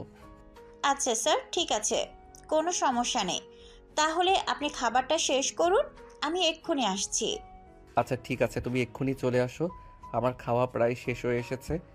কিছুক্ষণ পর তিশা ড্রয়িং রুমে চলে আসলো আর রাজ তিশাকে পড়ানো শুরু করলো। এভাবেই চলছিল দিনগুলো। হঠাৎ একদিন তিশা রাজকে বলল, স্যার, আমি আপনাকে একটা কথা বলতে চাই, আপনি যদি অনুমতি দেন। হ্যাঁ বলো না, তুমি কি বলবে? আসলে স্যার, আমি আপনার কাছ থেকে আমার ব্যক্তিগত ব্যাপারে একটা সাহায্য চাই। আপনি কি আমাকে সাহায্য করবেন? তোমার ব্যক্তিগত ব্যাপারে আমি তোমাকে কিভাবে সাহায্য করতে পারি? তুমি আগে বলো বিষয়টা কি, তারপর আমি ভেবে দেখব তোমাকে সাহায্য করতে পারবো কিনা। স্যার, আসলে বিষয়টা সেরকম কঠিন কিছু নয়। আমি আপনাকে খুলে বলি, আমার বন্ধু রাকিব, সে আমাকে পছন্দ করে আর আমিও তাকে পছন্দ করি, কিন্তু আমাদের মধ্যে এখনো প্রেম ভালোবাসার মতো সম্পর্ক তৈরি হয়ে ওঠেনি। কারণ সেও আমাকে দূর থেকে ফলো করে, আর আমিও তার মনের ভাব থেকে বুঝতে পারি সে আমাকে ভালোবাসে, কিন্তু সেটা প্রকাশ করে না। আর আমিও মন থেকে তাকে অনেকটাই ভালোবাসি, কিন্তু আমিও তার কাছে এটা প্রকাশ করি না। এই ব্যাপারে আপনার কাছ থেকে সহযোগিতা চাই। দেখো, এটা আমার দ্বারা সম্ভব না। আমি তোমার টিচার, তোমার বাবা আমাকে রেখেছেন তোমাকে পাঠ্য বই শিক্ষা দেওয়ার জন্য, এসব শিক্ষা দেওয়ার জন্য নয়। প্লিজ স্যার, আপনি না করবেন না। আজ যদি আমার জায়গায় আপনার নিজের বোন থাকতো, তাহলে আপনি কি করতেন? প্লিজ আমাকে অন্তত নিজের বোন মনে করে এইটুকু সহযোগিতা করুন। I am sorry. প্রথমত, আমার নিজের কোনো বোন নেই, আর দ্বিতীয়ত আমি তোমার শিক্ষক, আমি তোমাকে এ ব্যাপারে কোনো সহযোগিতা করতে পারবো না। আর তুমি যদি বেশি বাড়াবাড়ি করো তাহলে আমি আঙ্কেলকে সব বলে দেব। স্যার প্লিজ, আমি রাকিবকে খুব বেশি ভালোবাসি। আমি চাই না সে আমার জীবনে আসার আগে অন্য কোনো মেয়ে তাকে আমার থেকে ছিনিয়ে নিয়ে যায়। প্লিজ স্যার, আপনি আমাকে এইটুকু সহযোগিতা করুন। স্যার, আমি জানি সেও আমাকে ভালোবাসে। আপনি কি চান আপনার বন্ধু নিজের ভালোবাসার মানুষটাকে হারিয়ে ফেলুক? ঠিক আছে, আমি রাকিবের সঙ্গে কথা বলে তারপর তোমাকে জানাবো। আচ্ছা ঠিক আছে, আমি রাকিবের সঙ্গে কথা বলে তারপর তোমাকে জানাবো। কিন্তু রাকিব যদি আমাকে বলে যে সে তোমাকে ভালোবাসে না, তাহলে কিন্তু এই সব কিছু তোমার ভুলে যেতে হবে। ঠিক আছে স্যার, আমি আপনার কথায় রাজি। আমি জানি যে আমাকে ভালোবাসে, সে কোনো দিন আমার ভালোবাসা অস্বীকার করতে পারবে না। আপনি শুধু একবার তার সঙ্গে আমার ব্যাপারে কথা বলুন। রাজ তখন আচ্ছা ঠিক আছে এই কথা বলে দিশাকে পড়ানো শেষ করে রুম থেকে বের হয়ে চলে আসে। নিজের রুমে এসে সঙ্গে সঙ্গে সে রাকিবকে ফোন দেয়। হ্যালো দোস্ত, কই তুই? এখনই আমার সঙ্গে একবার একটু দেখা করতে পারবি? তোর সঙ্গে একটু দরকারি কথা ছিল। এই, আমার বাসায় হঠাৎ তোর কি এমন দরকারি কথা আছে? ঠিক আছে, আমি কি তোর বাসায় চলে আসবো নাকি বাইরে দেখা করবি? না দোস্ত, বাসায় আসতে হবে না, আমি তোর সঙ্গে বাইরে দেখা করব। তুই একটা কাজ কর, বাসার সামনে যে একটা চায়ের দোকান আছে ওখানে এসে বস, তারপর আমি তোর সঙ্গে কথা বলি। আচ্ছা দোস্ত, ঠিক আছে, কোনো সমস্যা নেই, আমি এক্ষুনি চলে আসছি। কিন্তু এইটা বুঝতে পারছি না আমার সঙ্গে তোর কি এমন দরকারি কথা পড়ে গেল যে এক্ষুনি সেটা বলতে হবে। আচ্ছা তুই বের হ, আমি আসছি, কেমন? এই বলে রাকিব ফোনটা কেটে দিল। সে বিছানায় শুয়ে ছিল। বিছানা থেকে উঠে তারপর রেডি হয়ে বাইরে চলে আসলো। সে চায়ের দোকানে এসে দেখতে পেল রাজ সেখানে বসে অপেক্ষা করছে।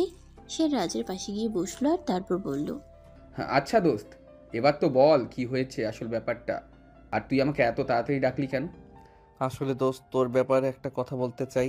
জানি না আমার কথাটা বলা ঠিক হবে কিনা, তবুও বলতেই হচ্ছে। আরে বেটা, তুই এরকম করছিস কেন? কি বলবি না বলবি আমাকে বল, আমি তোর বন্ধু। আমাকে একটা কথা বলতে এত ভাবার বা ইতস্তত হওয়ার তো কিছুই নেই।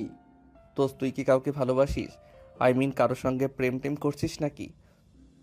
না রে দোস্ত, প্রেম ট্রেম করার মতন সৌভাগ্য এখন আমার হয়ে ওঠেনি। তবে একজনকে আমি ভালোবাসতাম, কিন্তু দুর্ভাগ্যবশত এখনও তাকে আমি আমার মনের কথাটা বলতে পারিনি রে। তুই যদি কিছু মনে না করিস তাহলে কি আমি জানতে পারি কে সেই মেয়ে? দোস্ত, সে আর কেউ নয়, তোর ছাত্রী তিশা। তিশাকে আমি অনেক দিন ধরেই পছন্দ করি, কিন্তু দুর্ভাগ্যবশত তাকে আমি আমার মনের কথাটা বলে উঠতে পারছি না। তুই তো টিউশনি করিস, তাই তুই আমার খুব ভালো বন্ধু। তাছাড়াও আমি তোকে কথাটা বুঝিয়ে বলতেও পারছি না। আর আসলে আমি চাই না তিশার বাবা অপরিচিত একটা ছেলেকে তিশার সামনে এনে দিক, যে ছেলেটা আমার তিশাকে আমার কাছ থেকে ছিনিয়ে নিতে পারে। তাছাড়াও তোরও একটা কিছু করার খুব প্রয়োজন ছিল, তাই তো আমি তোকে এই ব্যাপারে বললাম, কারণ তুই আমার বন্ধু। আর যাই করিস না কেন, তুই আমার সঙ্গে বিশ্বাসঘাতকতা করবি না, তাই না? কিন্তু তিশা তো আমাকে ভালোবাসে, সে তো বলেছে আমাকে বিয়ে করবে। এখন তুই কি করবি?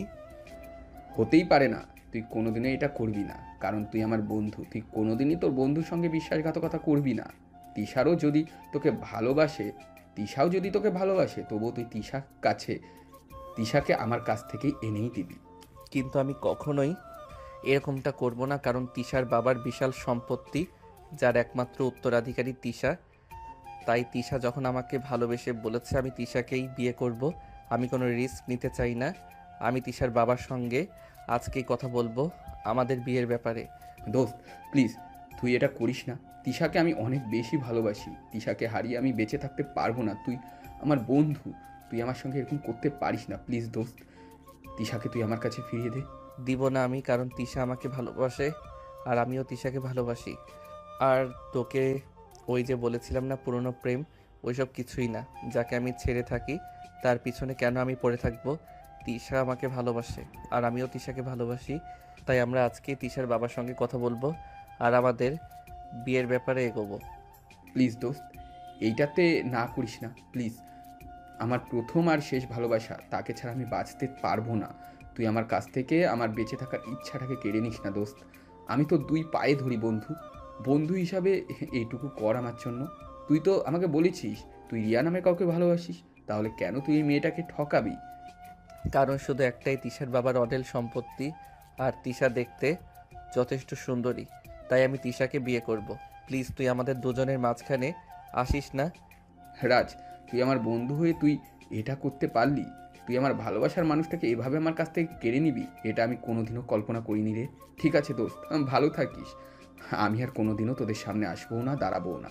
আজ আমি আমার নিজের জীবনটাকেই দিয়ে দেব, কারণ আমি একজনকে ভালোবেসেছিলাম। সেই মানুষটাকে আমার বন্ধু আমার কাছ থেকে ছিনিয়ে নিল। এরপর আমার বেঁচে থাকার আর কোনো ইচ্ছেই নেই রে। যদি কোনো ভুল করে থাকি তাহলে আমাকে ক্ষমা করে দিস, কিন্তু তুই ভালোবাসাবিহীন আমি বেঁচে থাকতে পারবো না। এই কথা বলে রাকিব সেখান থেকে উঠে যায় এবং পাশ দিয়ে চলে যাওয়া চলন্ত ট্রাকের নিচে ঝাঁপ দিতে চায়, আর তখনই রাজ তাকে ধরে ফেলে। আরে ভাই, তুই এটা কি করছিস? ভালোবাসার জন্য মানুষ জীবন দিয়ে দেয় নাকি? আরে হ্যাঁ, আমি আমার জীবন দিয়ে দিব, কারণ আমি আমার যে জীবনে আমার ভালোবাসার মানুষটাকে আমার করে পাবো না, সেই জীবন রেখে আমার কোনো লাভ নেই রে। তুই ছেড়ে দে আমাকে। তুই তো বলেছিস তুই তিশাকে বিয়ে করবি, তাহলে আমি বেঁচে থেকে কি করব বল? তোদের মট্টনাঞ্চ দেখবো নাকি? হ্যাঁ, তোর বোকা, তুই আমার বন্ধু, তুই আমার এত বড় একটা উপকার করলি, আর আমি তোর সঙ্গে বিশ্বাসঘাতকতা করব, এটা তুই ভাবলি কি করে?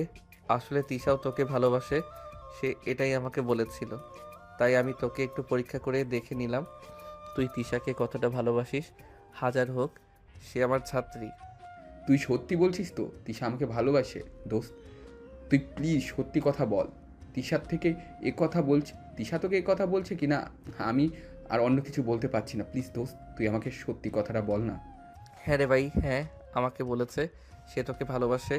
আমি যেন তোকে এই ব্যাপারে বলি, তাই তো আমি তোর সঙ্গে কথা বলতে আসলাম। তবে সে আমার ছাত্রী, তাই একটু খোঁজখবর নেওয়ার ব্যাপার ছিল, তাই তো আমি তোকে একটু যাচাই করে নিলাম।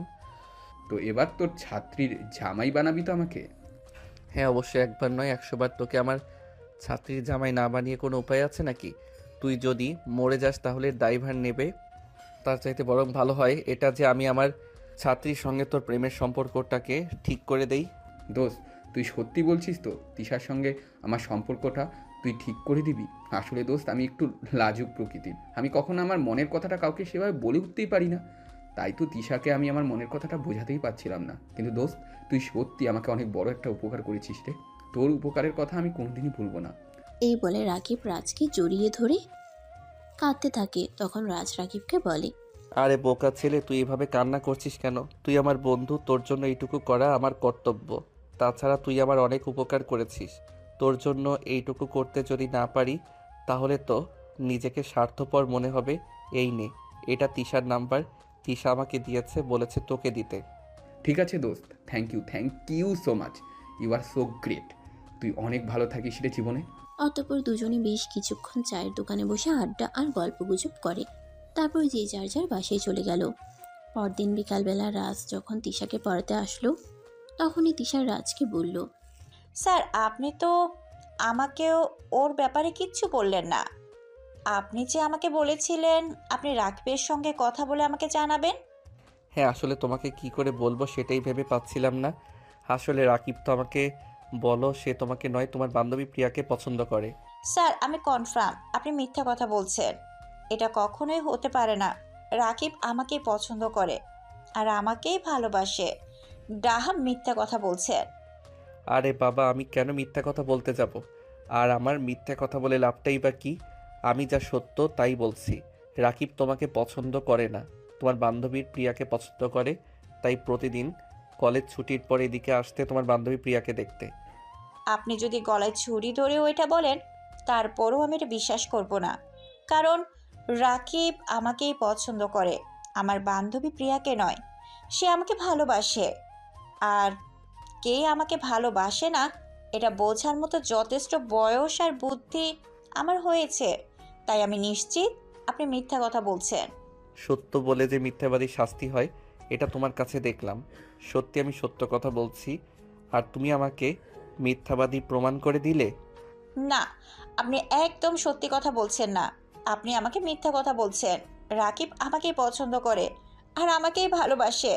আপনি হয়তো কোনো কারণে এটা লুকিয়ে যাচ্ছেন আর আমাকে মিথ্যা কথা বলছেন।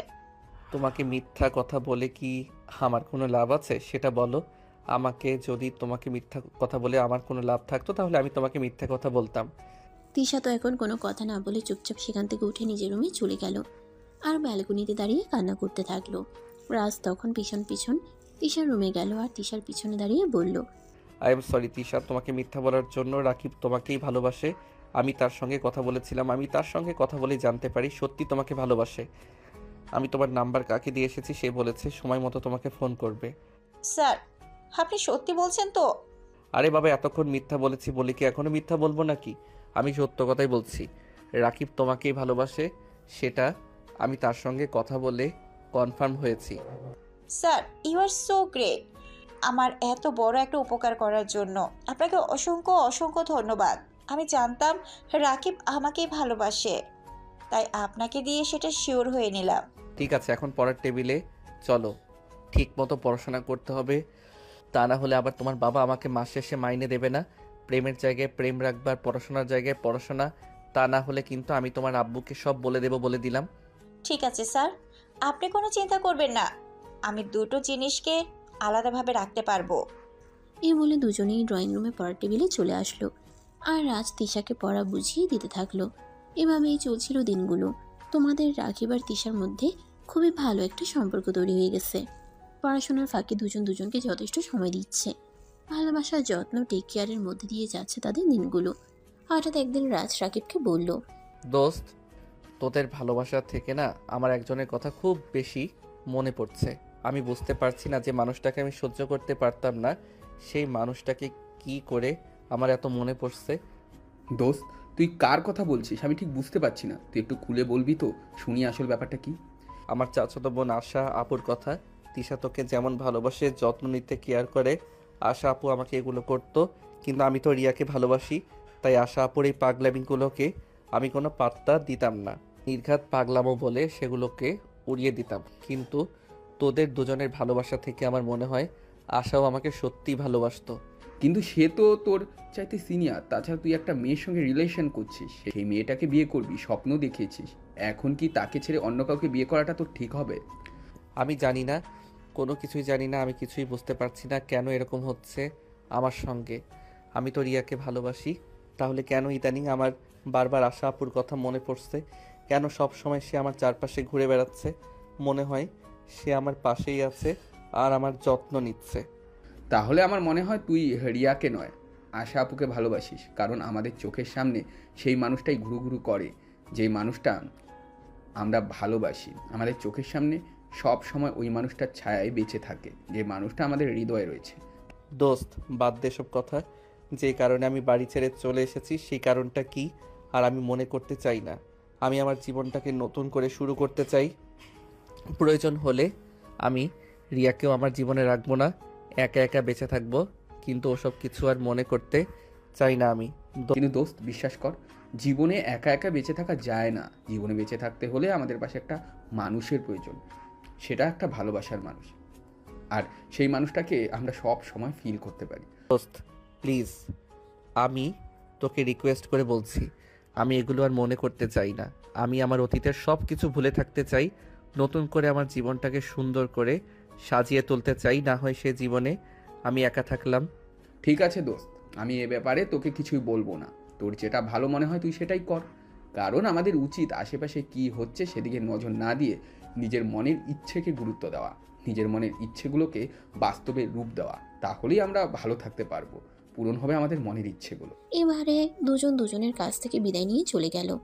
এরপর দেখতে দেখতে আরো 3টা বছর কেটে গেল। ইতিমধ্যে রাকিব আর তিশা বিয়ে করে ফেলেছে। রাজ আর রাকিব দুজনেই অনার্স কমপ্লিট করেছে। দুজনেই একটা কোম্পানিতে চাকরি নিয়েছে। তিশার অবস্থাও মোটামুটি ভালোই। তিশা 3 মাসের প্রেগনেন্ট। আজ তিশাকে ডক্টরের কাছে নিয়ে যাওয়ার কথা ছিল, কিন্তু রাকিব কোনো একটা কাজে অফিসে আটকে গেছে। তাই রাকিব রাজকে ফোন দিল। একটা প্রবলেম হয়ে গেছে রে। আজ তিশাকে নিয়ে ডাক্তারের কাছে যাওয়ার কথা ছিল, সে তো তুই খুব ভালো করেই জানিস। কিন্তু আমি তো অফিসের কাজে আটকে গেছি, এখন বেরোতেও পারবো না। তাছাড়া তুই তো খুব ভালো করেই জানিস আমাদের অফিসে বসের ক্যারেক্টার সম্পর্কে। এখন যদি আমি অফিস থেকে চলে যাই তাহলে হয়তো আমার চাকরিটাও চলে যেতে পারে। আরে বাবা, এত কাহিনী না করে মূল ঘটনাটা কি সেটা বলো শুনি। আসলে আমি তো আজ তিশাকে ডাক্তারের কাছে নিয়ে যেতে পারবো না। আর আজকে যদি ডাক্তারের কাছে নিয়ে না যাই তাহলে তিশা রাগ করবে। তুই একটু তিশাকে নিয়ে ডাক্তারের কাছে যেতে পারবি ভাই? একটা সরাসরি বললেই হতো, এত ঘুরিয়ে পেঁচিয়ে বলার কি আছে? তুই আমার বন্ধু, আর তোর জন্য এইটুকু করতে পারবো না? তাছাড়া তিশা আমার ছাত্রী, তবে তিশাকে আমি সবসময় নিজের ছোট বোনের মতো দেখি। আমার ছোট বোন নেই, তিশাকে আমি যথেষ্ট স্নেহ করি, সেটা তো তুই খুব ভালো করে জানিস। তাহলে এই কথাটা বলার জন্য এতটা সময় তোর কেন নিতে হবে? আই এম সরি দোস্ত। আচ্ছা, তাহলে তুই এক কাজ কর, তুই বাসায় চলে যা আর তিশাকে দিয়ে ডক্টরের কাছে গিয়ে ডাক্তারকে দেখিয়ে আয়, কেমন? আচ্ছা ঠিক আছে, তুই থাক তোর অফিসের কাজ নিয়ে, আমি তিশাকে নিয়ে ডক্টরের কাছে।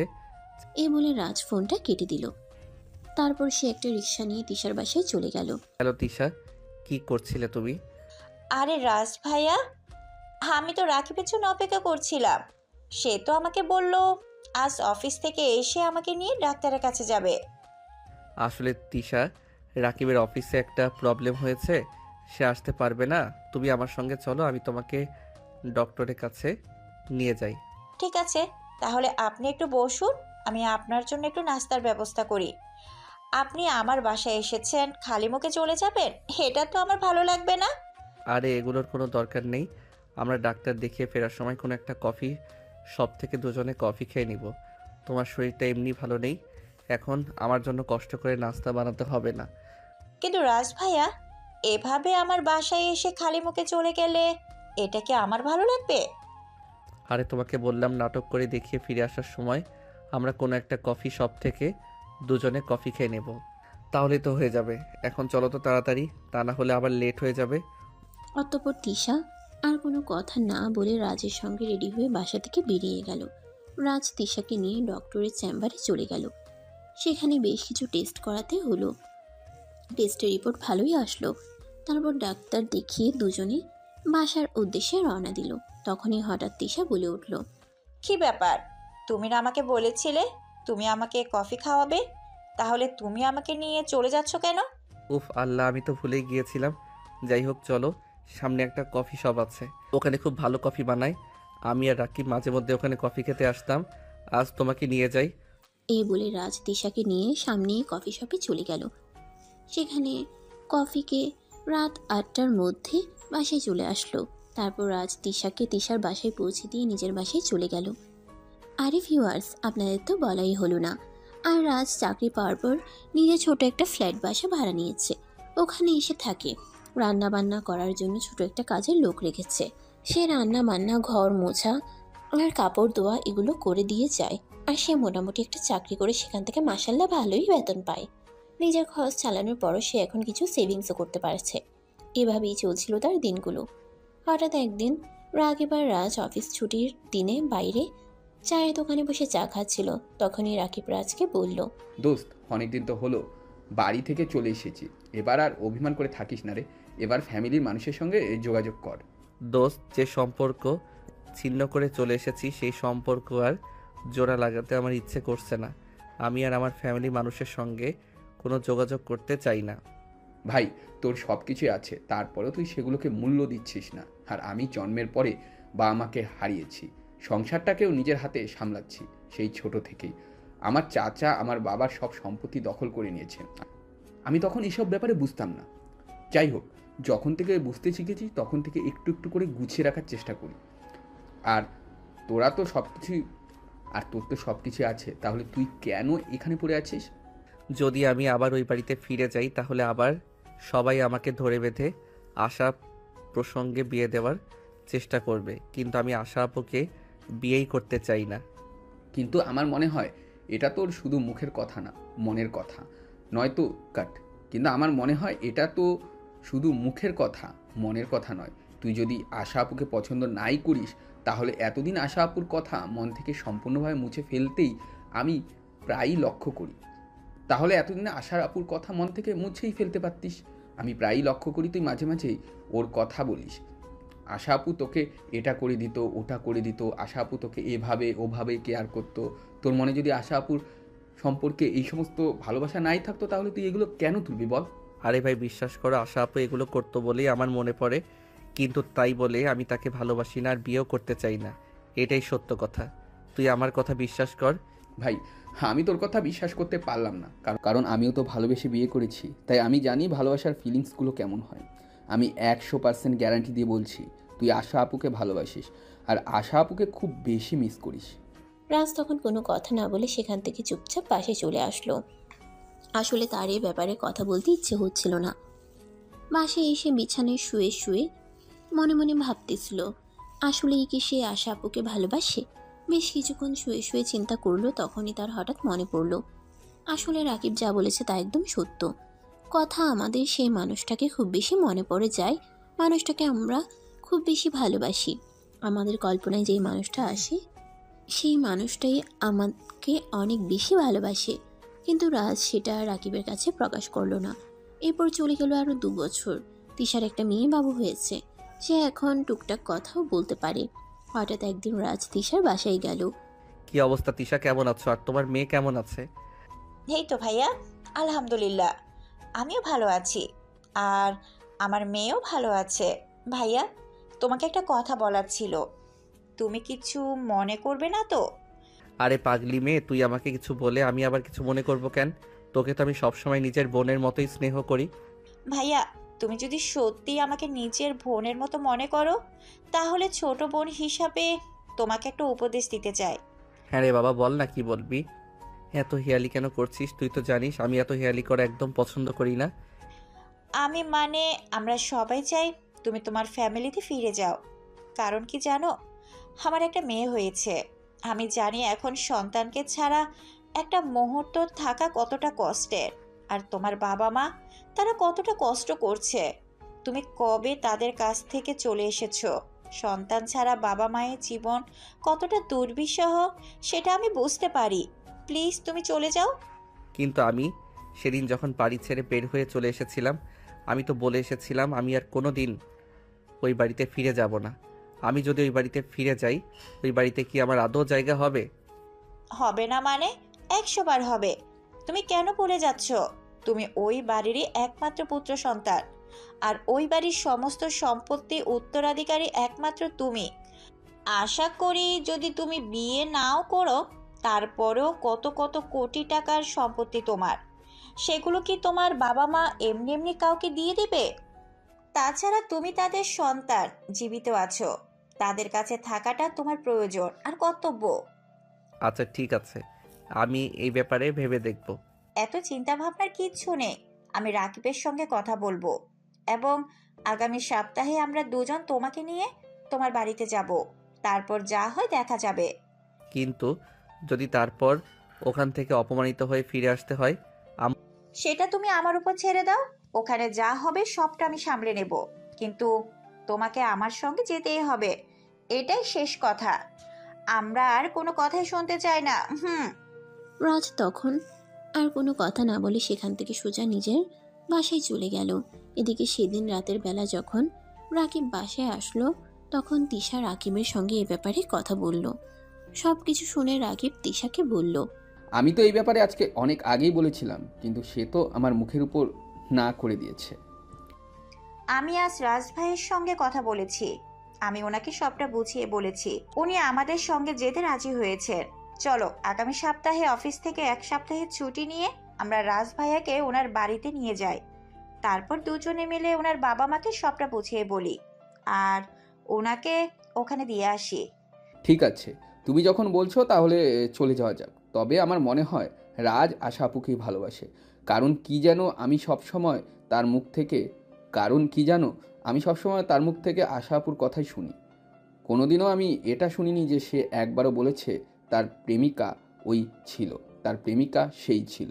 বারবার তাকে বলতে শুনেছি তার আশা আপু তার জন্য এইটা করতো, ওইটা করতো, এই করতো এইসব।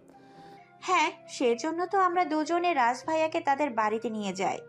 তারপর তার বাবা মার সঙ্গে কথা বলি, আশা আপুর সঙ্গেও কথা বলি। আশা আপু যদি এখনো রাজের জন্য অপেক্ষা করে বসে থাকে, তাহলে তো আমরা এটাই বুঝতে পারবো যে আশা আপু এখনো রাজকেই ভালোবাসে। হ্যাঁ, তুমি একদম ঠিক কথাই বলেছ। আমাদের হাতে এই একটা মাত্রই উপায় আছে, শুধু এইটা বোঝার জন্যই। তাহলে চলো, আমি আগামী সপ্তাহে অফিস থেকে 1 সপ্তাহ ছুটি নিই, আর রাজকেও বলি অফিস থেকে ছুটি নিতে। তারপর তাকে নিয়ে তার বাড়িতে যাই। যদি ওখানে সব কিছু ঠিকঠাক হয়ে যায় তাহলে তো ভালোই, আর যদি সব কিছু ঠিকঠাক না হয় তাহলে তো আবার কাকে এখানে এসে চাকরি করতে হবে। আজও তো ওখানেই, চলো ওখানে গিয়ে দেখা যাক পরিস্থিতিটা কি হয়। তারপর না হয় এসব কিছু নিয়ে ভাবা যাবে। অতঃপর পরের সপ্তাহে রাজ আর রাকিব দুজনেই অফিস থেকে ছুটি নিল আর রেডি হয়ে ঢাকার উদ্দেশ্যে রওনা দিল। তারা যখন রাজের বাসায় এসে পৌঁছালো তখন আনুমানিক বিকেল 3টার মতো হবে বাজে। সবাই ড্রয়িং রুমে বসে গল্প করছিল। তখনই রাকিব বাড়ির কলিং বেলে চাপ দিল। কিছুক্ষণ পর রাজের আম্মু এসে দরজা খুলে দিল। রাজ তখন পেছনে দাঁড়িয়েছিল। অতঃপর পরের সপ্তাহের রাজ আর রাকিব দুজনেই অফিস থেকে ছুটি নিল আর রেডি হয়ে ঢাকার উদ্দেশ্যে রওনা দিল। তারা যখন রাজের বাসায় এসে পৌঁছালো তখন আনুমানিক বিকেল 3টার মতো হবে বাজে। সবাই ড্রয়িং রুমে বসে গল্প করছিল। তখনই রাকিব বাড়ির কলিং বেলে চাপ দিল। কিছুক্ষণ পর রাজের আম্মু এসে দরজা খুলে দিল। রাজ তখন পেছনে দাঁড়িয়েছিল। রাজের আম্মু রাকিবকে দেখে জিজ্ঞাসা করলো, কি ব্যাপার বাবা, তুমি কে? কি ব্যাপার, তুমি কে? তোমাকে তো চিনতে পারলাম না। এখানে কি কোনো দরকার এসেছো? হ্যাঁ, আপনার ছেলেকে নিয়ে এসেছি। কি বলো তুমি? আমার ছেলে তো অনেকদিন আগে আমাদের সঙ্গে মনোমালিন্যতা করে কোথায় চলে গেছে, তার কোনো খোঁজ নেই। তাহলে এখন তুমি কোথা থেকে আমার ছেলেকে নিয়ে এসেছো? আম্মু, এই যে আমি। এই বলে রাজ তার আম্মুকে জড়িয়ে ধরলো। তার আম্মুও তাকে জড়িয়ে ধরে কান্না করতে লাগলো আর বলতে লাগলো, বাবা, এভাবে তুই আমাদেরকে রেখে চলে যেতে পারলি? তুই আমাদের একমাত্র সন্তান, সেটা তুই খুব ভালো করেই জানিস। তুই চলে যাওয়ার পর আমরা তোকে ছাড়া শহর খুঁজেছি, কিন্তু কোথাও খুঁজে পাইনি। জানিস আমাদের কতটা কষ্ট হয়েছে। আমাকে ক্ষমা করে দাও, আর কখনো এরকম করব না। তোমরা আমাকে যা বলবে আমি তাই করব। আমি তোমাদের সব কথা মেনে চলবো আর কখনোই তোমাদের কথার অবাধ্য হব না। প্লিজ এবারের মতো আমাকে ক্ষমা করে দাও। তুই আমাদের সন্তান, তুই যদি হাজারটা ভুল করিস তারপরেও আমরা তোর সেই ভুলগুলো ক্ষমা করে দেব। কিন্তু বাবা প্লিজ, তুই আর আমাদের এভাবে ফেলে রেখে চলে যাস না। আমাদের এখন বয়স হয়েছে, আমাদের এখন হাসি খুশিভাবে জীবনটাকে বার করা প্রয়োজন। আর সেখানে তুই কিনা আমাদেরকে এভাবে কষ্ট দিতে চাস? বললাম তো আম্মু, আর কখনো এরকম করব না। প্লিজ আমাকে শেষবারের মতো ক্ষমা করে দাও। রাজের আম্মু তখন রাজকে নিয়ে বাড়ির ভিতরে গেল। সবাই রাজকে এতদিন পর দেখতে পেয়ে অনেক খুশি। সবাই কান্না করছে, কেউ কিছু বলতেই পারছে না। এতদিন পর বাড়ির ছেলে বাড়িতে ফিরে এসেছে বলে কথা সবাইকে খুশি না হয়ে থাকতে পারে নাকি? আর তখনই হঠাৎ আশা আপু নিজের রুম থেকে এতগুলো মানুষের কথাবার্তার আওয়াজ শুনে নিচে চলে আসলো।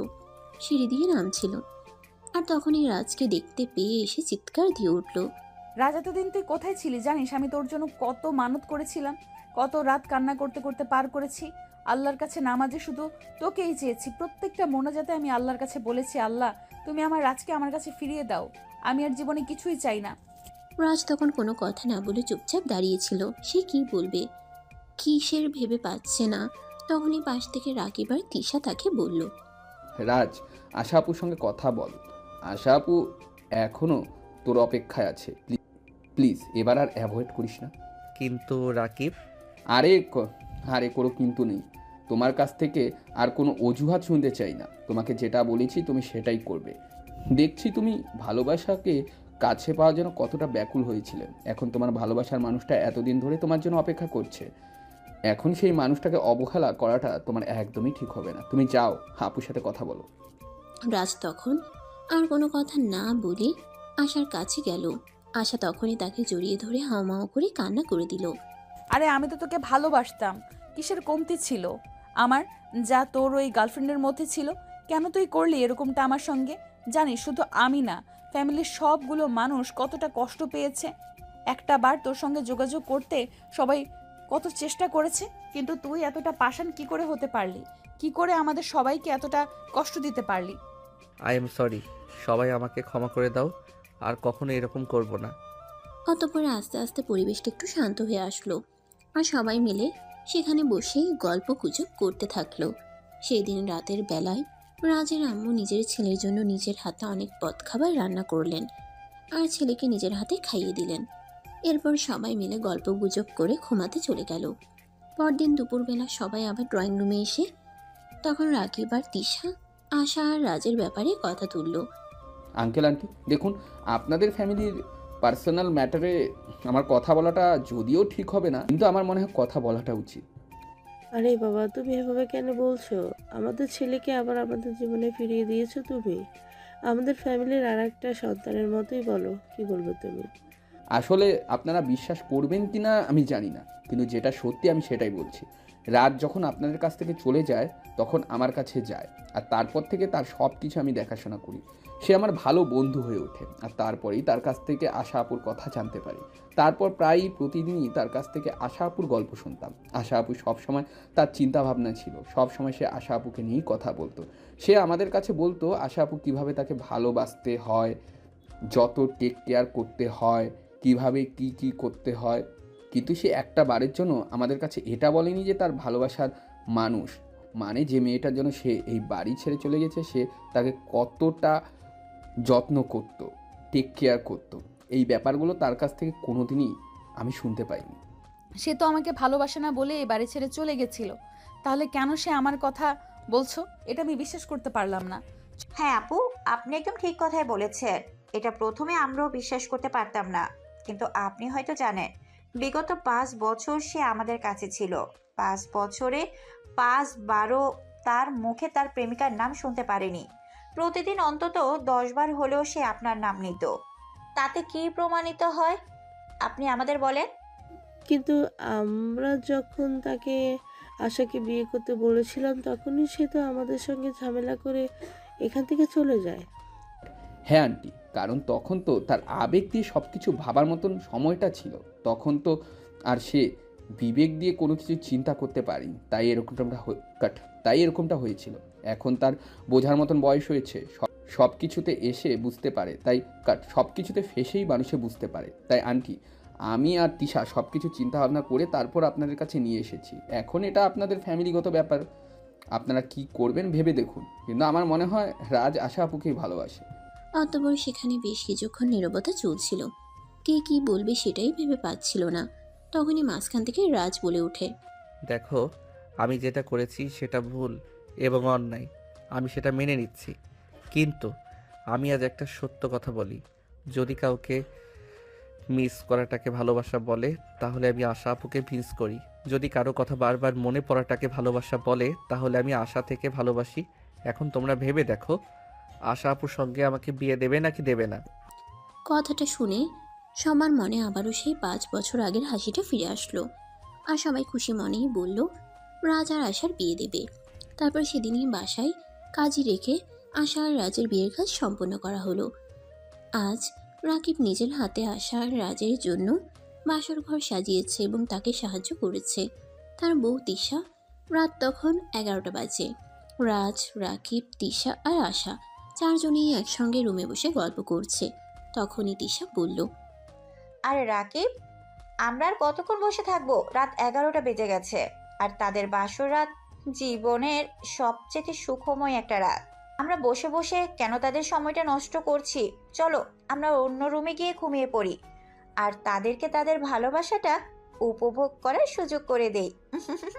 আরে না, ঠিক আছে, আমার তো ভালোই লাগছিল। চলো না আরও কিছুক্ষণ গল্প করা যাক।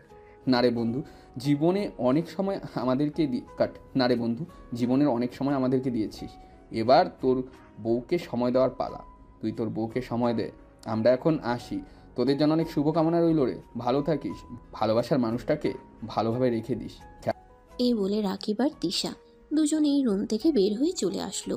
আর তখনই আশা বিছানা থেকে নেমে রাজকে সালাম করে আর তারপর বলে, চলো দুজনে একসঙ্গে 2 রাকাত নফল নামাজ আদায় করি আর আল্লাহর কাছে আমাদের নতুন জীবনের জন্য দোয়া করি।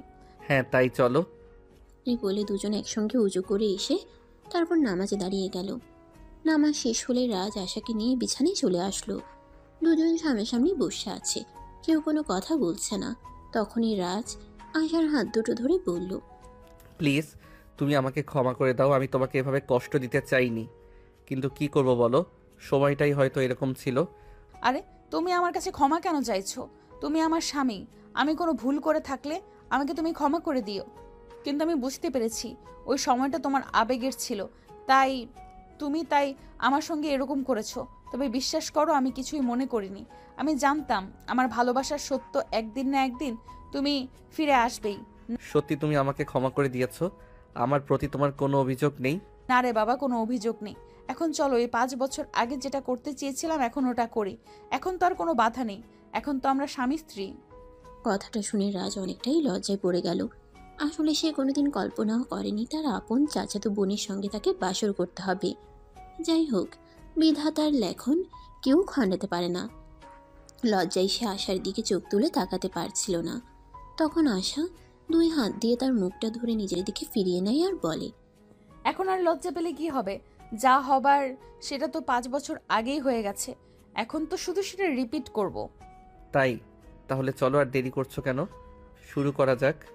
এই বলে রাজ আশার কাছে চলে যায় আর তারপর আশাকে নিজের কাছে টেনে নেয় আর আশার কপালে আলতো করে একটা ভালোবাসার পরশ এঁকে দিয়ে নিজের বুকের সঙ্গে আশাকে মিশিয়ে নেয়। আশাও এতদিন পর নিজের ভালোবাসার মানুষটাকে ফিরে পেয়ে আনন্দে আত্মহারা হবার অবস্থা। সেও ভালোবাসার বাঁধনে নীলকে নিজের কাছে টেনে নেয়। এরপর দুজন দুজনকে নিয়ে ভালোবাসার মহাসমুদ্রে ডুবে গেল। তো ভিউয়ার্স, আমাদের আজকের গল্পটা এই পর্যন্তই ছিল। গল্পটা আপনাদের কাছে কেমন লেগেছে ছোট্ট একটা কমেন্টে জানাতে ভুলবেন না কিন্তু। সবাই ভালো থাকবেন, সুস্থ থাকবেন। দেখা হবে আবারও নতুন কোনো এক প্রেমের গল্পে। আল্লাহ হাফিজ।